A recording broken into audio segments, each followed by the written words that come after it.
देग्लाय सोलिबाय थानाय बोसोरनि 1, 2 आरो 3 फेब्रुआरियाव क'क्राझारनि गौरांजों नांजाबनाय बड'फा कालचारेल कमप्लेक्सआव खुंजानाय 4थि खेब थुनलाइयारि फोरबोआव जायफोर बाहागो लाफैदों, जायफोर खोनासंनो फैदों आरो जाय मेडिया पार्सनफ्रा बे हाबाफारिखौ फोसावदों, बेफोर गासैबो नांजाबफानाय बिथांमोननिसिम खुंग्रा आफादनि जानानै मोजां मोननाय, सिबिनाय, खुलुमनाय बावहरबाय। देग्लायनि बे 4थि खेब थुनलाइयारि फोरबोआव जोङो सानथामनि हाबाफारियाव गासै 57था सेसन जोङो खुंलांदों। बे 57था सेसनफोरनि गेजेराव बबेबा सेसना खन्थाइ आवरायनाय, बबेबा सेसना सुंद' सल' फरायनाय, बबेबा सेसना आंगो आलाप सावरायनाय आरो बबेबा सेसना CCBTR coordination committee for BTR बेनि माखासे BTRआव थानाय एबा जोंनि बे ओनसोलाव थानाय हारि माहारिफोरनि दैदेनगिरिफोर एबा आफादफोरनि दैदेनगिरिफोरनि ज' सावरायलायनाय गासै 57था सेसनखौ जोङो फोजोबनो हाबाय। बे 57था सेसनावहाय गासै बायजो हादोरनिफ्राय नुजाफैदोंमोन 7, मोनस्नि हादोरनिफ्राय 7 फैदों, डेनमार्कनिफ्राय 2, साउथ करियानिफ्राय 1, जापाननिफ्राय 1, बेदिनो गासै माने 8 जन बाहागो लाफैदों। आरो भारतनि आसाम एबा नर्थ इस्टखौ दोनथ'नानै भारतनि गुबुन गुबुन रायजोफोरनिफ्राय गुबुन गुबुन राव आरो थुनलाइखौ बिदिन्थि होनानै एबा रिप्रेजेन्ट खालामनानै गासै 67 बाहागो लागिरि, थुनलाइगिरि, खन्थाइगिरि बिथांमोना बाहागो लाफैदोंमोन। बेनि अनगायैबो नर्थ इस्ट स्टेट आसाम आरो BTR ओनसोलनिफ्राय गोबां रावारि थुनलाइगिरिफ्रा गासै 260सा बाहागो लाफैदोंमोन। बिसोर गासै बाहागो लागिरिफोरनि अनगायैबो BTCनि सिङाव थानाय एबा बड'लेण्ड इउनिभार्सिटिनि सिङाव थानाय कलेजफोरनिफ्राय गंसे कलेजाव 10सा फरायसा आरो 2 फोरोंगिरिफ्रा बाहागो लाफैदों। लोगोसे जोंनि चिरां आरो क'क्राझार जिल्लायाव थानाय गासै कलेजफोरनिफ्राय माब्लाबा 40, माब्लाबा 50 बेबादियै फरायसाफोर बाहागो लाफैदोंमोन। बेफोर बाहागो लाफैनायनि हिसाबाव रेजिस्ट्रेसनखौ नायनानै जों नुबाय, जागायजेननाय 1 खालार खालि 2050 बाहागो लागिरिफोरा बाहागो लादों आरो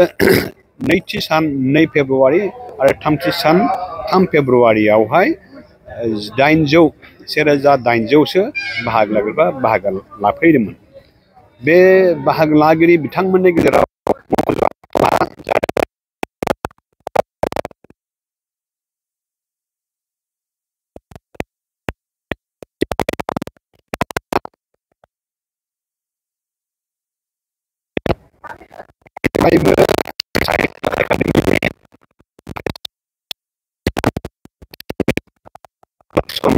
बिथाङाबो बाहागो लाफैदोंमोन। बिथांमोननि अनगायैबो आरो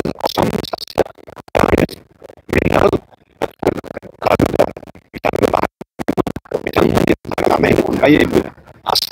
आसामनि केबिनेट मन्त्रि उर्खा बरा ब्रह्म, जोंनि BTRनि पपुलार दैदेनगिरि प्रमद बर' बिथांमोनहा बाहागो लानाय बे बेखेवनाय एबा इन'ग्रेसना गाजा गोमजायै जालांदों। बेनि अनगायैबो जोंनि बे हाबाफारियाव नोजोर गोनां बाथ्रा मोनसेया जाबाय गियानपीठ बान्था मोनगिरि गवानि कोंकणी रावनि लिरगिरि बिथाङा जाबाय दाम'दर मौज। बिथाङा बाहागो लाफैदोंमोन आरो बिथाङा गावनि मोनदांथिखौ लानानै जोंनि बे हाबाफारियाव बाहागो लानानै जोंनि हाबाफारिनि सोमोन्दै फोसावनो आरो फोरमायनो थाखाय बिथाङा जानजि खाफ्रानानै ओंखारलांबाय। दाम'दर मौजोजों लोगोसे साहित्य एकाडेमिनि नर्थ इस्ट जननि आगुनि सेक्रेटारि रामकुमार मुख'पाध्याय बिथाङाबो बाहागो लाफैदोंमोन आरो मुं मख'जोबनो हायै, फोरमायजोबनो हायै गासै 67 बाहागो लागिरि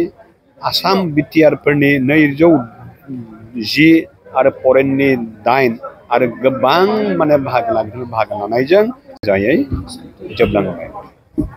बेनि अनगायैबो जों बे हाबाफारियावहाय बर'फोरनि मोनसे जुनिया हाबाफारि लादोंमोन बे जाबाय बर' राव थुनलाइयाव दिनैसिम जायफोर साहित्य एकाडेमि बान्था मोनलांबाय बे बान्था मोनगिरि गिदिर थुनलाइगिरिफोरखौबो लेंहरनानै मैया एबा 2 फेब्रुवारिनि मोनाबिलिनि सेसनाव बिथांमोनखौ जों लोगो मोनलाय होदों आरो बे थुनलाइयारि हाबाफारिनि अनगायैबो बेवहाय जोंहा बुक फेयार दङ बे बुक फेयारावबो गोबां माने बिजाब बाख्रिफ्रा बाहागो लाफैदों आरो बे बुक फेयारनिफ्राय बिटिसिनि अनसुंथाइजों गंसे कलेजाव 50,000नि बिजाबबो माने फ्रि अफ कस्ट हरनाय जादों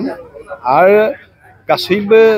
सुबुं बाहागो लाग्राफोरनि देहायारि गोसोआरि मेंनायखौ गोजोन होनो थाखाय बायदि हारिनि माने दामनाय देनाय मोसानाय बर'फोरनि बागुरुम्बा मोसानाय सिख्रि सिख्ला मोसानाय राभाफोरनि मोसानाय सानथालिफोरनि मोसानाय राजबंशीफोरनि मुसुरनायफोरखौ लाफानानै जोङो बे सानथामनि हाबाफारिखौ देग्लाय गाजा गोमजायै खुंफुंनो हाबाय आरो बे गाजा गोमजायै खुंफुंनो हानायाव आङो जोंनि खुंफुं आफादनि गासै बिबानगिरिफोरनिसिम माने साबायखर आरो सिबिनाय बावहरबाय गासै बाहागो लागिरि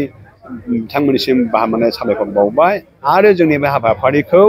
सानफ्रोमबो फोसावबाय थानायनि थाखाय उनावबो फोसावनायनि थाखाय मेडिया पार्सन एबा खौरांगिरि बिथांनिसिमबो साबायखर बावहरनानै जों दिनै बे जोबथा दिननि जोबथा बुब्लियाव खुंफुं आफादनिफ्राय नोंथांमोननि गेजेरजों बयनिसिमबो साबायखर बावहरनाय अननाय मोजां सिबिनाय बावहरनायखौ जोङो फोरमायहरनाय जाबाय।